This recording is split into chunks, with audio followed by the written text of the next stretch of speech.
You make New Orleans great.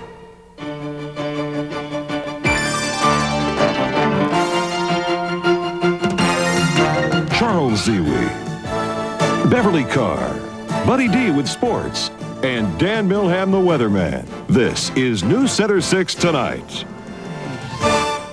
Good evening. One of the most gruesome confessions ever heard in a Louisiana courtroom was played for a jury in Edgard tonight. Jurors heard a tape of John Francis Willie telling in chilling detail how he and two accomplices brutally assaulted and then killed an 8-year-old girl. Pierre Degree reports the tape reduced Willie to tears. The tape confession is the heart of the state's case against 22-year-old John Francis Willie.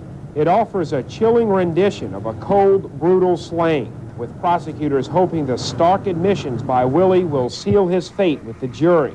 On the tape, Willie confesses to going along with a plan in June 1985 to randomly kidnap a young girl who turned out to be Nicole Lapata. With Willie at the time were his girlfriend, Judith Walters, her teenage daughter, and a hitchhiker, Billy Phillips. They were on their way from Florida to New Orleans. Willie confessed after abducting Nicole, he drove to the Passmanchac area, where he and Phillips repeatedly raped the 8-year-old girl. Both men had been drinking heavily. During the sexual assaults, Willie said Nicole screamed and cried for her mother, and that Phillips beat and kicked her several times, finally breaking her jaw. Willie confessed to smothering Nicole to put her out of her misery and then strangling her with his hands. He said he and Phillips continued to have sex with her even after her death. Willie said he then turned on Phillips, stabbing him 80 times and cutting off his hand and genitals so that he could never again hurt a young girl. Willie then placed Phillips's body in the trunk of the car and Nicole's body in the back seat. On the tape, he said he dumped Phillips's body into the water along I-55 and carried Nicole's body into the woods, where a fisherman discovered her 4 days after she was reported missing. Willie said his girlfriend witnessed much of what happened to Nicole, and after dumping the bodies, he, Walters, and the teenage girl went to a service station to clean up. They then ate dinner and headed back to Florida. On the tape, Willie can be heard sniffling. In court, listening to his own confession, he held his head in his hands, sobbing. The jury also heard from Nicole's grief-stricken mother, Jody, who identified the only piece of her daughter's clothing recovered by police. Because the jury is being kept at a hotel throughout the trial, testimony will continue this weekend. Pierre Degree, NewsCenter6, Edgard. Sheriff Harry Lee met tonight with angry black Jefferson Parish leaders. Some called for his resignation in the wake of plans to stop blacks in white areas of the parish because of increased crime. Willard Shepard reports. Lee spent the night meeting with Jefferson's black leaders, who strongly criticized the sheriff for his actions this week. During the closed-door session, some called for the sheriff to resign. The majority of the people are asking him to resign. I think the majority of people want him out of office. It was a foolish mistake. That it was incredible, the thing that he said, that he wanted to arrest the black in the white area. What response did he give you when you asked him for his resignation? He gave a negative response. I don't think he want to resign. Although angered and offended by Lee's statements, and also saying that he has a big credibility problem in black areas, other black leaders stopped short of calling for Lee's resignation. No, I don't want him to resign because it might get something worse. Something worse might come along. What we do is try to build the credibility up of what we have here. Other blacks claim Lee made the statements to gain political support with white voters. In the mistake that he have made in the parish before, he need all the, the help that he can get. And my personal opinion is that the remarks that he made earlier, that would help him get the whites to help support him. When leaving the meeting, Lee had nothing to say. They're calling for you to step down. Harry, what about some people are saying that the officers are still enforcing the policy? Guess he don't want to talk. Willard Shepard, NewsCenter6, Jefferson. Police in Bossier City tonight began a crackdown on holiday season armed robbers that includes orders to shoot to kill if necessary. Frank Viviano's son-in-law was stabbed in the back by armed robbers while working at the family's grocery store. Chris Griffin and her co-workers stared a gun in the face last Friday night when armed robbers held up the Warwick Inn. Both were victims of holiday robberies, a hold-up man's favorite time of year. But beginning this weekend, armed robbers who try to hit Bossier City businesses may find more than cash behind the counter. They may be surprised by shotgun-wielding police officers. I'm in favor of it 100%. Would you mind if they set up shop? Not at all. Be my guest. It's tough to find any merchants who aren't for Bossier Chief Scotty Henderson's plan to catch armed robbers in the act instead of after they've done their damage. Henderson is putting several veteran uniformed officers in all-night motels, convenience stores, and gas stations 7 days a week. He says the officers will hide behind one-way glass or in nearby rooms, just waiting for trouble. Their orders, not so much shoot to kill as shoot to stop. We're going to stop the people. We're going to use whatever force is necessary to stop the person, and we would prefer that he just drop his gun and you know, peacefully surrender. If he doesn't, then he's going to have to face the alternatives.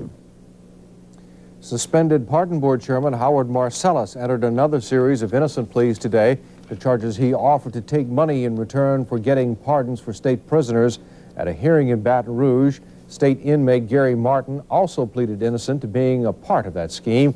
Marcellus was indicted on 10 additional counts of public bribery and conspiracy in connection with the pardon-selling investigation. Raymond Johnson is being held without bond tonight in a New Orleans jail after entering a guilty plea to kidnapping. Johnson admitted hijacking a plane in 1968, but says he's suffered ever since. A man has a lot of time to think in 18 years. Raymond Johnson was 18 when he hijacked National Flight 186 to Havana from New Orleans. Johnson, a civil rights activist who led this march protesting the murder of Dr. Martin Luther King, had already spent time in a Louisiana jail on aggravated arson charges Johnson says were trumped up. Prison was a terrifying experience. I was subjected to physical abuse and death threats by white prison guards.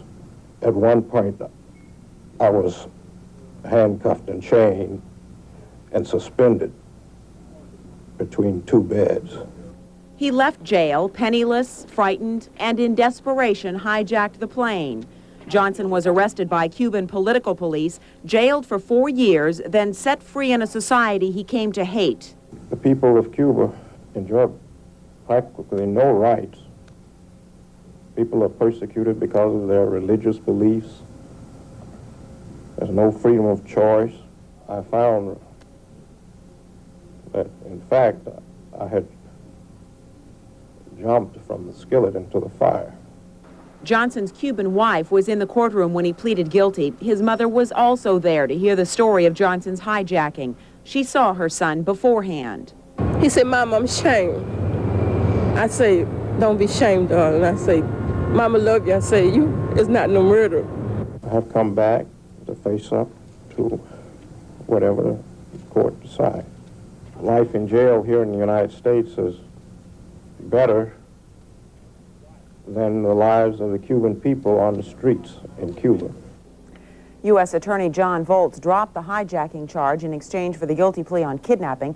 Volz will ask for the maximum sentence, which is life. Next on NewsCenter6 tonight, the fate of a nuclear power plant is kept on hold. And Congress is critical of the way funds sent to Nicaragua's rebels were spent. Don't know which phone to buy? We just remodeled, and I'm buying these. Good choices. At Walmart, these General Electric phones in blue, white, gray, and rose are only $39.96 anytime you shop. And for your entertainment, Sound Design's rack system with dual cassette player, turntable, and an AM/FM stereo is just $224.86 every day. For my electronics, I shop Walmart when I'm ready to buy. That's real savings. That's the Walmart way. From diagnosis and treatment that can quickly stop heart attacks to nationally renowned cardiac rehabilitation, the Gulf South Heart Center reaches every area of heart care. Our skilled surgeons with veteran cardiac teams have performed thousands of open heart surgeries, and our cardiologists use revolutionary technology to save time and lives. Reaching every area of heart care, we're the Gulf South Heart Center at East Jefferson General Hospital, working with your physician. The price war is on at Stereo Village. We're finding high prices on home electronics with incredible markdowns in every department. Color TVs as low as $119. You'll find Louisiana's largest selection of VCRs and camcorders at unbelievable savings. Car stereo from only $12.88. See our special 8-page insert in Wednesday's paper for all the details about this one-week-only event. The price war is on at Stereo Village. This is the place where smiles on the face are quite commonplace, where the lights on the streets and the trees trimmed round are the gems Santa left all over town. Fresh from our workshop by Oakland Heart Express, emeralds, rubies, and breathtaking diamonds to add zest to her life. Jewel crown crosses that light up the nights. Where can you find this diamond-filled load? At the King of Diamonds on Metairie Road. Oakland Heart, jewelers and gemologists since 1927.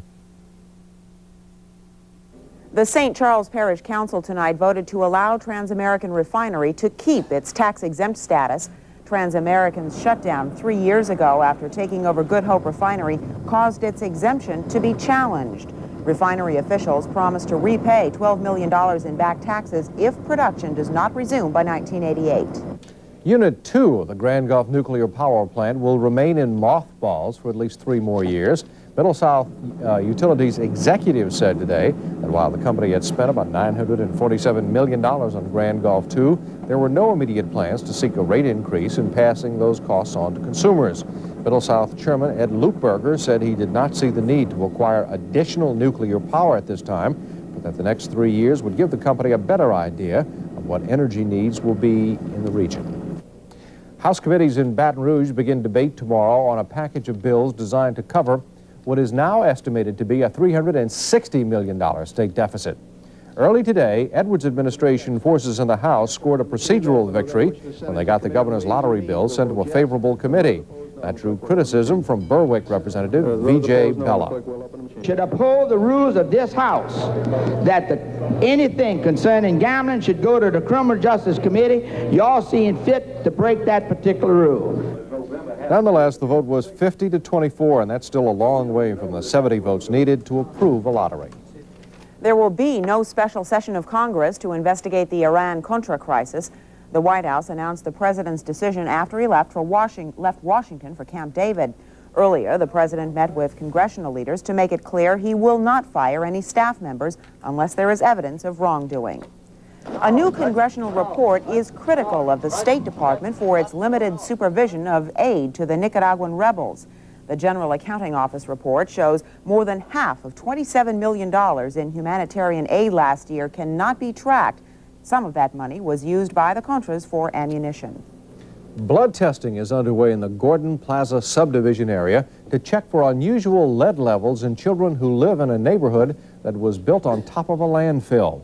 Health and Science reporter Leslie Carday explains. The Moton Elementary School, still under construction behind me, and the ground that I'm standing on here were once the site of a landfill. After careful soil analyses by the Environmental Protection Agency, however, it was determined that the only really significant health concern were the lead levels here. But the turnout last year was minimal. 9 children came out for testing out of a possible 257. We really did not have much participation at that point from the community. We're hoping with this procedure methodology of going door to door, we will be able to collect a large percentage of results on the children.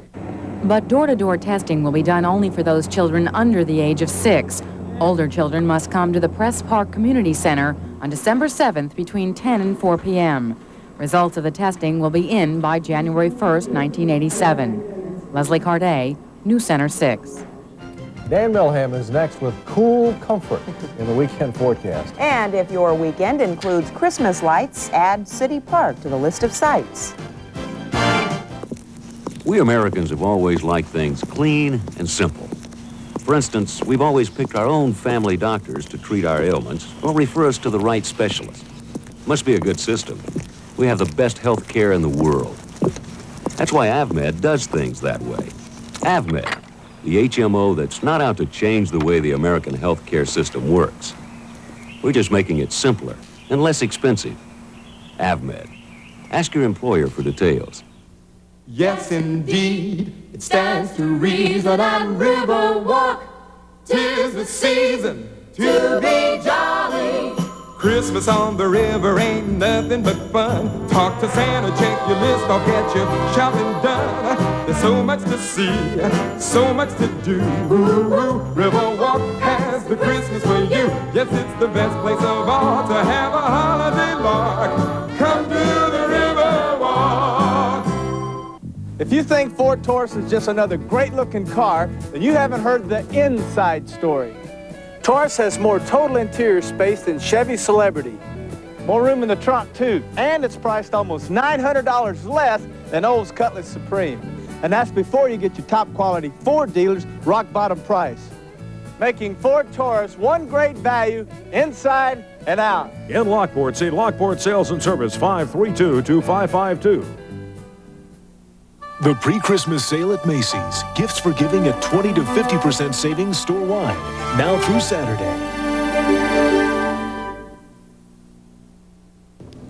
Think the trick for decorating the Christmas tree this weekend? Move it outside and do it. Possibly. If it's anything like today. Looks like tomorrow will be very similar. Good. With the possible addition of a cloud or two. Just one? Well, maybe two. Possibly three. I will not be nailed down. Take a look at temperatures experienced this morning in the area.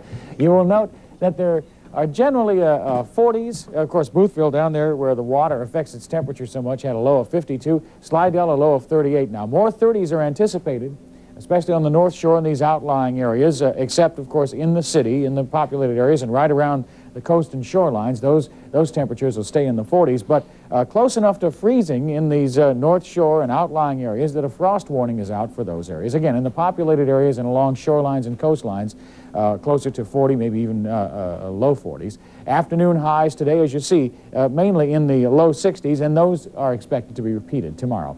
Clouds this evening clearly show the effects of the two major weather features around the nation tonight. Over here in the eastern part of the nation, where skies are mostly clear, you can see the effects of high pressure, which has calmed things down, including our weather. Out here in the west, you see all the cloudiness. There's some rain associated with this cold front and low pressure moving ashore. It is expected that on about Tuesday now, as we get a better look at timing, we get closer to the actual movement of this thing, it looks like Tuesday is the day when this cold front or associated low pressure will affect us. Meanwhile, skies are fair outside around the area now. Temperatures are still in the 50s over much of the area, but notice the 10-degree difference between the 51 at Audubon and the 41 at Slidell. 50 out at Moisant, 52 here in the French Quarter. Still a northeast wind. We are looking for it to shift around to more easterly tomorrow, but it'll be northeasterly for most of tonight.